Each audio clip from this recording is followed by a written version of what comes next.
Hi, Harry. Greetings from Pepsi and myself in sunny Sri Lanka. And it hasn't been sunny, it's been terrible, ghastly weather, and I've got a slight attack of flu, which I'm getting over. Pepsi is the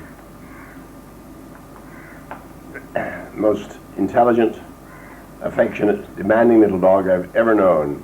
But she's not always intelligent. She had a fight the other day with the little Yorkshire Terrier, who's twice her size, and she lost an eye. So it hasn't made any difference to her. Now, okay, Pepsi, we don't have any monkeys anymore. We miss them badly, but I'm afraid they wouldn't mix with the 3 little girls in the house. There'd be too much jealousy. We're all fine. Hector isn't in at the moment, but I'm sure he's sent his best wishes. And the girls are growing up at a terrifying rate. I'm now involved in the run-up to my 80th birthday, which I can't quite believe. Brother Fred and his wife Babs are coming out, and all sorts of things have been planned. I'm not sure I'll survive. As you probably know, I've had some bad news in the last couple of weeks. Pip Durant, who was one of my oldest friends, is gone. And only this morning I heard that Kathy Keaton, the editor of Omni, who flew across to be in my This Is Your Life program, is also gone. And my youngest brother Michael died earlier this year. Well, this happens to all of us, I'm afraid. Apart from my rather weak condition at the moment, I'm also wheelchaired, but I can walk with assistance, and I still play a vicious game of table tennis every evening, and I can still hold my own against most of the youngsters. I've just finished filming 4 rather exhausting days, a 3-hour, believe it or not, special for the Discovery Channel, which shall be broadcast on or around my 16th December birthday, probably called Many Happy Returns, Arthur C. Clarke, or something like that.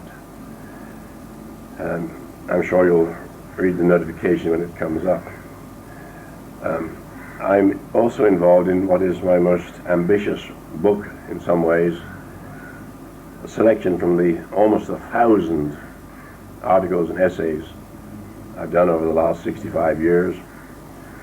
It'll be called Greetings, Carbon-Based Bipeds, which give you some idea what it'll contain.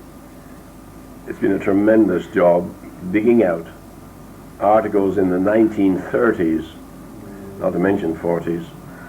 It's also been very interesting because I've been reminded of much that happened in the early BIS days, you know, when we premature space cadets were trying to get an audience.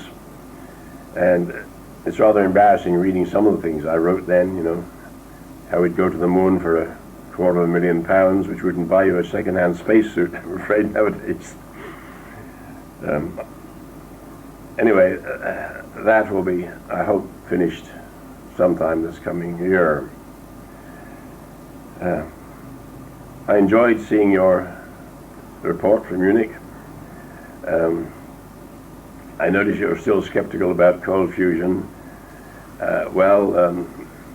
You may be interested to know that the first $10 million has been put into one of the systems by an American power company, one of the major American power companies.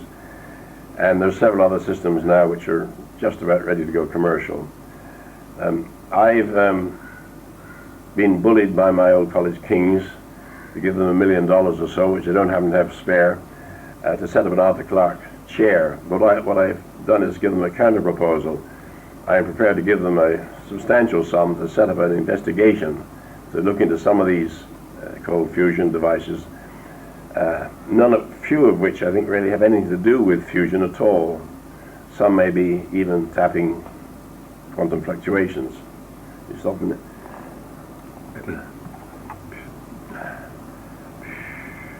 Okay.